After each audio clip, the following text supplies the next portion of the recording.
When humanity stood against the Imperial Fleet, every prediction said extinction. Yet, through audacity, deception, and sheer brilliance, humans rewrote the laws of war itself. They came from the void like a storm of light, ships the size of cities, shimmering with plasma shields and golden insignias of the Imperial Fleet, conquerors of 1,000 worlds. Their arrival over Earth wasn't sudden. For weeks, astronomers tracked strange gravitational fluctuations beyond Neptune, whispers of something vast moving through the Kuiper Belt. But no one was prepared for the sight, hundreds of alien warships forming a perfect crescent around the planet, their weapons humming with silent menace. The Empire's message was short, relayed across every screen and frequency. Submit and serve the sovereign Star Empire, or be extinguished. For humanity, it wasn't just a declaration of war, it was a test of survival. At first, panic swept across nations. Governments scrambled for unity under the newly formed Earth Defense Alliance. Every satellite, drone, and starship prototype was recalled. Generals argued. Scientists calculated odds. And in every simulation, humanity lost within 40 hours. The Imperial Fleet's technology dwarfed everything Earth had. Warp drives, self-repairing armor, particle cannons capable of vaporizing mountains. But humanity had one thing the Empire didn't: unpredictability. Commander Elara Voss, a strategist from the Lunar Defense Corps, was the first to see the pattern. The Empire's fleet moved like a machine, precise, efficient, and utterly predictable. Every maneuver was built on logic, symmetry, and mathematical perfection. That was their strength and their flaw. They expect logic, Elara told her war council, staring at holograms of the alien ships. They'll never expect madness. Her plan, codenamed Operation Mirage, was madness incarnate. The first phase began in orbit.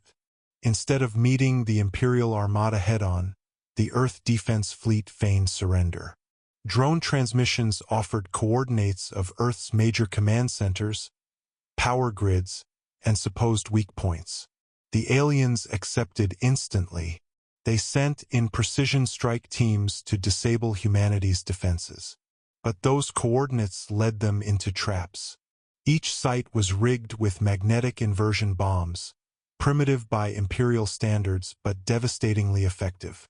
When detonated, they created miniature blackouts that fried the aliens' quantum sensors. Imperial mechs descended into cities expecting resistance.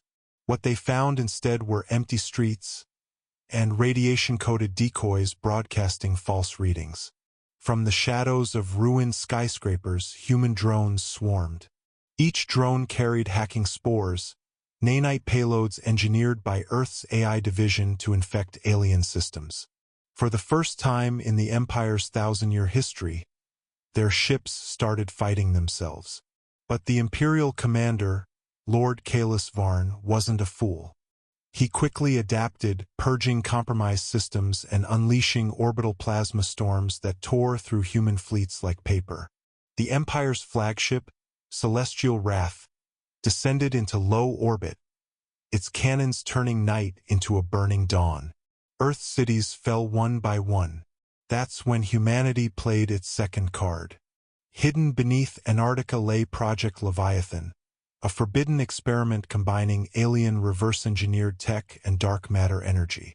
It was never meant to be used. Even its creators feared it could destroy the planet. But now, faced with extinction, they had no choice. Elara authorized activation. The icy continent erupted with blue fire as a ship unlike any other tore free from its cradle. A massive construct built from scavenged debris, alien alloys, and human ingenuity. It wasn't sleek or symmetrical. It looked chaotic, mismatched, and unpredictable. Everything the Empire couldn't comprehend. The Leviathan launched straight toward the Imperial Fleet. Lord Varn's laughter echoed across the comms. A primitive construct of rust and defiance. How quaint. But as the first plasma beam struck, something unexpected happened. The Leviathan's hull bent around the attack, absorbing and refracting the energy.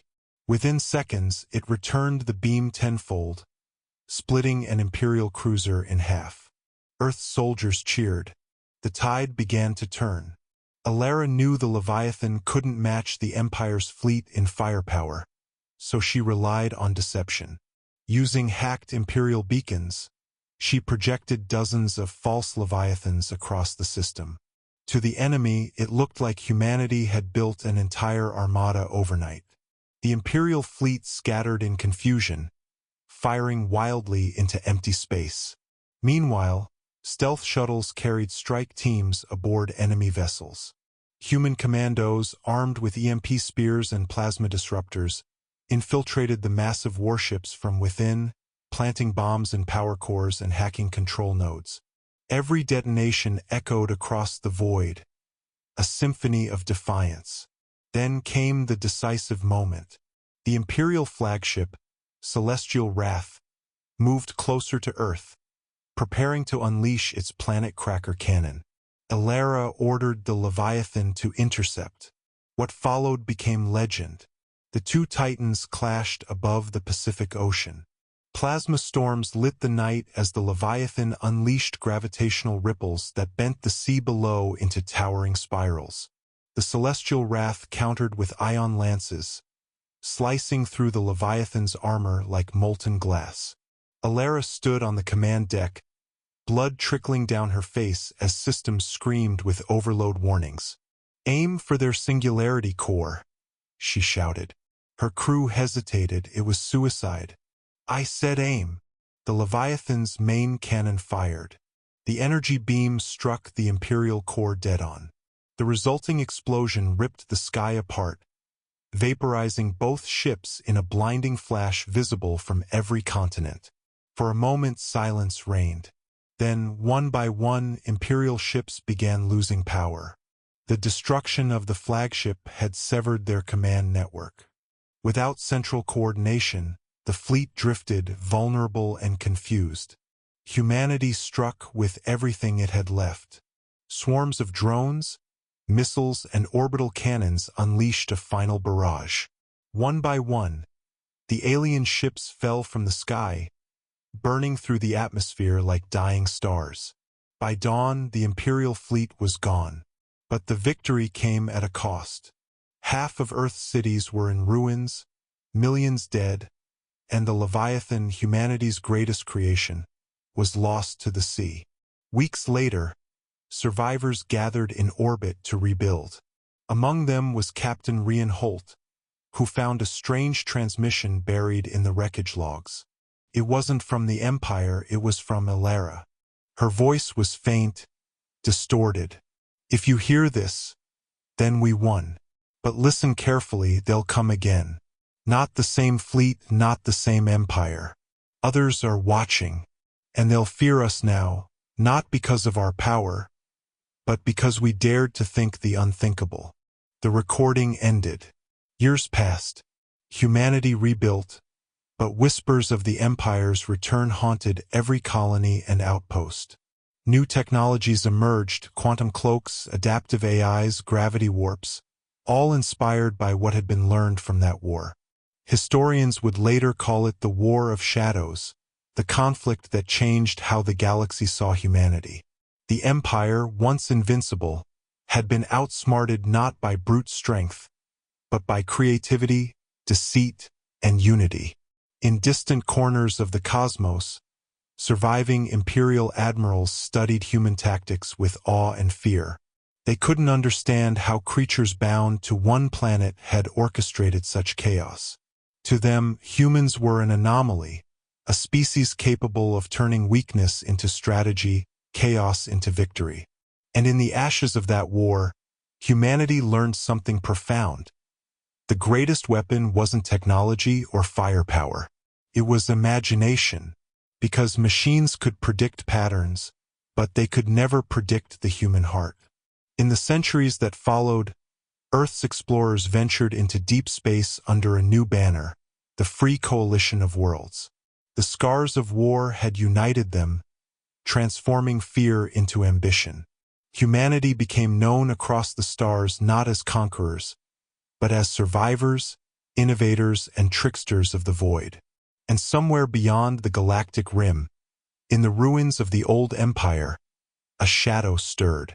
A new fleet was rising, larger, stronger, and more determined. But this time they studied humanity not as prey, but as equals. Because in that first war, the humans had done the impossible. They had shown the galaxy that even empires could bleed. And the legend of Commander Elara Voss, who destroyed a godlike fleet with deception and courage, became the foundation of humanity's new era. Songs were written about her. Statues carved in her likeness stood on Mars, Luna, and Titan. Pilots whispered her name before battle.